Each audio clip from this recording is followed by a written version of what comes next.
Subscribe করুন technical Chanakya চ্যানেলটি, bell আইকনে ক্লিক করুন ভিডিওগুলির নোটিফিকেশন সবার আগে পাওয়ার জন্য। বন্ধুরা, আমাদের স্মার্টফোনে আমরা যে একে অপরের সাথে ভয়েস কল করে থাকি সেটি সাধারণত আমরা মোবাইল নেটওয়ার্কের মাধ্যমে করে থাকি, কিন্তু বর্তমানে এয়ারটেলের সৌজন্যে আমরা একটি নতুন টার্মসের সাথে পরিচিত হয়েছি, সেটি হচ্ছে ভয়েস ওভার ওয়াইফাই, যেখানে আমরা ওয়াইফাই এর মাধ্যমে আমাদের ভয়েস কল করতে পারি বা একে অপরের সাথে কথা বলতে পারি। কিন্তু আমরা অনেকেই বুঝতে পারছি না যে এই ভয়েস ওভার ওয়াইফাই এর ব্যবহার আমাদের জন্য ঠিক কতটা সুবিধাজনক হতে পারে। সুতরাং এই ভিডিওটি দেখতে থাকুন। আমি আপনাদের সাথে সহজভাবে বিশ্লেষণ করেছি এই ভয়েস ওভার ওয়াইফাই কি এবং এই ভয়েস ওভার ওয়াইফাই ঠিক কেমনভাবে কাজ করে। নমস্কার বন্ধুরা, আমার নাম সুরহিত ঘোষ। আপনারা দেখছেন বাংলা ভাষার প্রথম প্রযুক্তিগত চ্যানেল টেকনিক্যাল চাণক্য, যেখানে আমি আপনাদের সাথে বর্তমান সর্বশেষ প্রযুক্তিগুলি সহজতর উপায়ে বিশ্লেষণ করে থাকি। চলুন এই ভিডিওটির মাধ্যমে আমরা জেনে নিই ভয়েস ওভার ওয়াইফাই এর সম্বন্ধে।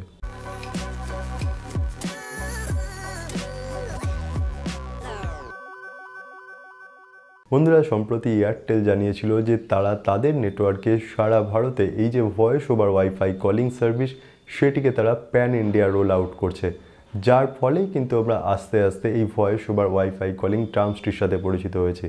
এখানে ভয়েস ওভার ওয়াইফাই শব্দটি থেকেই বুঝতে পারছেন আমরা আমাদের মোবাইল ফোনে যে কল করে থাকি, যে ভয়েস কল করে থাকি, সেটা আমরা তখনই করতে পারি আমাদের মোবাইল ফোনে যদি টাওয়ার থাকে, মানে আমরা মোবাইল নেটওয়ার্কের মাধ্যমে করে থাকি।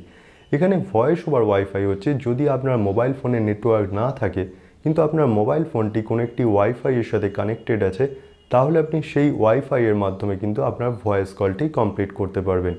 এইখানে আমাদের যে ওয়াইফাই সিস্টেম, সেখানে আমাদের মোবাইল ফোনে যদি কোনো ওয়াইফাই কানেক্ট থাকে, কোনো হাই ব্যান্ডের যদি ওয়াইফাই কানেক্ট থাকে, সেইখানেই কিন্তু আমাদের এই ওয়াইফাই কলিং সম্ভব।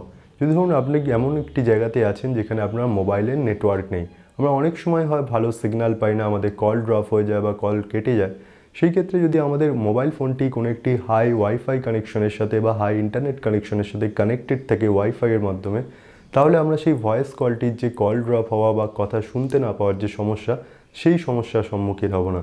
তার কারণ হচ্ছে তখন আমাদের মোবাইল নেটওয়ার্কের পরিবর্তে ওয়াইফাইয়ের মাধ্যমে আমাদের ভয়েস কলটি সম্পন্ন হবে। এইখানে যদি আমরা আমাদের মোবাইল ফোনের সেটিংসে যাই, যদি আমি স্টক অ্যান্ড্রয়েডের কথায় চলে আসি, সেখানে দেখবেন নেটওয়ার্ক বলে যে সেগমেন্টটি থাকে তার উপর যদি আপনি ক্লিক করেন, সেখানে আপনি আপনার যদি ডুয়াল সিম হয় তাহলে আপনি দুটি নেটওয়ার্ক দেখতে পাবেন, ধরুন এয়ারটেল অথবা জিও। আপনি যে নেটওয়ার্কেই ক্লিক করবেন তারপর নিচে দেখবেন একটি অপশান থাকে অ্যাডভান্স, যেখানে আপনি দুটি অপশান পান। একটি হচ্ছে ভয়েস ওভার ওয়াইফাই, যেটিকে আমাদের অন করতে হবে, যেটি নিয়ে আজকের ভিডিওটি চলছে, এবং এছাড়া আরেকটি অপশান থাকে 4G ভয়েস। যদি এয়ারটেল হয় তাহলে লেখা থাকে 4G ভয়েস, আর যদি জিও হয় তাহলে লেখা থাকে ভোল্টি। এখানে আমাদের সেটিংসে ভোল্টি এবং ভয়েস ওভার ওয়াইফাই দুটিকেই অন রাখতে হবে। তাহলে আমাদের যে সুবিধা হবে সেটি হচ্ছে, ধরুন আপনার যে কলটি করছেন সেটি ওয়াইফাই এর মাধ্যমে কলটি হচ্ছে, কিন্তু আপনি এমন একটি জায়গাতে আস্তে আস্তে মুভমেন্ট করছেন যেখানে আপনার ওয়াইফাই এর সিগন্যাল পৌঁছায় না, সেই ক্ষেত্রে আপনার যে মোবাইল ফোনটি কিন্তু সাইমেলটেনিয়াসলি সুইচ করে যাবে হচ্ছে ভোল্টি নেটওয়ার্কে। এখানে আমাদের মোবাইল ফোনে ভোল্টেজ সার্ভিস বা 4G ভয়েস যদি আমরা অন করে রাখি এবং যদি ওয়াইফাইয়ের মাধ্যমে কল করছি, তাহলে যে ইন্টারচেঞ্জ, মানে ধরুন যে নেটওয়ার্কটি পাচ্ছে তাতে যে সুইচ করাটা, এটা কিন্তু একদম খুব স্মুথলি হবে। আমরা বুঝতেও পারবো না যে আমরা যে কলটি করছি সেটি কোন নেটওয়ার্কের মাধ্যমে হচ্ছে, আমাদের মোবাইল নেটওয়ার্কের 4G ভয়েস অথবা আমাদের ওয়াইফাই সার্ভিস। এখানে যে কিছু প্রশ্ন আসছে সেটি হচ্ছে, এর জন্য কি কোনো আমাদের চার্জ দিতে হবে? এই যে সার্ভিসটি, এটি সম্পূর্ণরূপে ফ্রি। শুধুমাত্র আপনার যে মোবাইল সেটিকে আপনাকে একটি ওয়াইফাইয়ের সাথে কানেক্ট করতে হবে।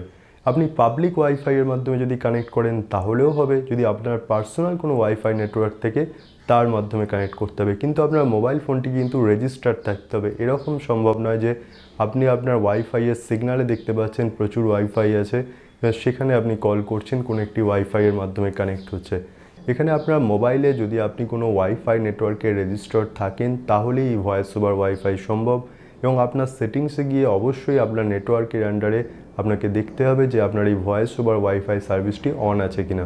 আর এই ভয়েস ওভার ওয়াইফাই ব্যবহারের জন্য আপনি যে মোবাইল হ্যান্ডসেটটি ব্যবহার করছেন সেটিকেও সাপোর্ট করতে হবে, এবং আপনি যে জায়গাতে আছেন সেখানে আপনার এয়ারটেল নেটওয়ার্ক এবং বর্তমানে জিওর মতো নেটওয়ার্কগুলো ভয়েস ওভার ওয়াইফাইয়ের সাপোর্ট দিচ্ছে কিনা সেটি দেখতে হবে। আপনার মোবাইল ফোনটি দেখে নিন যে এই মুহূর্তে যে লেটেস্ট সফটওয়্যার আপডেট সেটি আপনি করে নিয়েছেন, আপনার নেটওয়ার্ক যে সেটিংস তার যে লেটেস্ট সফটওয়্যার আপডেট করে নিয়েছেন, তাহলেই কিন্তু আপনি দেখতে পাবেন ভয়েস ওভার ওয়াইফাই। আজকের দিনে আমাদের প্রথম দিনে যখন এই ভয়েস ওভার ওয়াইফাই এসেছিল সেটি কিন্তু স্ন্যাপড্রাগন 855 সেই মোবাইল ফোনটিতে সাপোর্ট করতো। কিন্তু তারপর কিন্তু আস্তে আস্তে বিভিন্ন মোবাইল ফোনেই কিন্তু আমরা দেখতে পাচ্ছি আজকের দিনে লো বাজেটের যে সমস্ত স্মার্টফোন আছে প্রায় সব স্মার্টফোনগুলিতেই সফটওয়্যার আপডেটের মাধ্যমে বা নেটওয়ার্ক প্রোভাইডার তাদের যে সিস্টেম সেটিং সেটির আপডেটের মাধ্যমে এই ভয়েস ওভার ওয়াইফাই সার্ভিসকে অ্যাক্টিভেট করে দিয়েছে। সুতরাং আজকের দিনে আমরা যে নেটওয়ার্কের মাধ্যমে ভয়েস কল করে থাকি এখানে আমাদের কোনো এক্সট্রা পয়সা দিতে হচ্ছে না। সেই ক্ষেত্রে আমাদের নেটওয়ার্ক না থাকলে আমরা যে কল করতে পারি না বা যে কল ড্রপ হয় বা আমাদের যে কলের যে ক্ল্যারিটি সেটি ভালো হয় না। এই ক্ষেত্রে যদি আমরা হাই স্পিড ইন্টারনেট কানেকশনের মাধ্যমে আমাদের মোবাইল ফোনটি রেজিস্টার আছে সেই ক্ষেত্রে আমাদের কলটি অটোমেটিক সুইচ হয়ে যাবে। যদি ভয়েস ওভার ওয়াইফাই অন থাকে তাহলে ওয়াইফাইয়ের মাধ্যমে কলিংটি হবে এবং আমাদের যে মোবাইল ফোনে কথা বলার যে এক্সপিরিয়েন্স সেটি যথেষ্ট এনহ্যান্স করবে। নেটওয়ার্ক না থাকলেও কল ড্রপ হবে না বা আমাদের যে সিগন্যাল সেটি কোনোভাবেই বিচ্ছিন্ন হবে না। এই কারণে আমাদের যে ভোল্টি বা 4G ভয়েস কল করে থাকি নেটওয়ার্কের মাধ্যমে তার সাথে যদি আমরা ওয়াইফাই কলিং সার্ভিসকে অ্যাক্টিভেট করে রাখি আমাদের যে মোবাইলে কথা বলার যে অভিজ্ঞতা সেটি যথেষ্ট ভালো হয়ে যাবে এবং আমাদের সিগন্যাল না থাকলেও এরকম কোনো জায়গাতে আছি সেখান থেকেও কিন্তু আমরা আমাদের কলটি সম্পন্ন করে নিতে পারবো। তবে এখানে একটি বিষয় যে যদি আপনার মোবাইল ফোনে নেটওয়ার্কটি নেই কিন্তু আপনার মোবাইল ফোনে রিচার্জও নেই কিন্তু আপনি ওয়াইফাইয়ের মাধ্যমে কল করতে চাইছেন সেটি কিন্তু সম্ভব নয়। এই ক্ষেত্রে আপনার মোবাইল ফোনে যদি রিচার্জ থাকে আপনার মোবাইল ফোনের যে সিমটি সেটি যদি আপনাকে কল করতে পারমিশন দেয় সেই ক্ষেত্রেই কিন্তু কলটি আপনি ওয়াইফাইয়ের মাধ্যমে সুইচ করতে পারবেন। আমরা কখনোই এরম হবে না যে আমাদের মোবাইল ফোনে রিচার্জ না করে আমরা ওয়াইফাইয়ের মাধ্যমে কানেক্টেড আছি মানে সেই ওয়াইফাইয়ের থ্রু আমরা ভয়েস কলটি করে নেব এবং যে ওয়াইফাই নেটওয়ার্কের মাধ্যমে আপনি ভয়েস কলটি করতে চাইছেন সেই ওয়াইফাই নেটওয়ার্কের পাসওয়ার্ড আপনাকে জানতে হবে বা সেই ওয়াইফাই নেটওয়ার্কের মাধ্যমে আপনার মোবাইল ফোনটিকে কানেক্ট থাকতে হবে। বাস বন্ধুরা আজকের ভিডিওটি এই পর্যন্ত। ভিডিওটি ভালো লাগলে ভিডিওটি লাইক করুন, ভিডিওর নিচে কমেন্টসে আমাকে জানান এরপর কী বিষয় নিয়ে আমি আপনাদের সাথে কথা বলতে পারি। আজকের ভিডিও সম্পর্কিত কোনো প্রশ্ন থাকলে সেটিও ভিডিওর নিচে কমেন্টসে আমাকে জানাতে পারেন এবং টেকনিক্যাল চাণক্য চ্যানেলটিকে সাবস্ক্রাইব করুন কারণ টেকনিক্যাল চাণক্য চ্যানেলটি প্রত্যেক সপ্তাহে এরকমই একটি বিষয় নিয়ে আপনাদের সামনে উপস্থিত হয়। এই ভিডিওটি ভালো লাগলে ভিডিওটি বন্ধুদের সাথে শেয়ার করুন। জয় হিন্দ, বন্দে মাতরম, নমস্কার।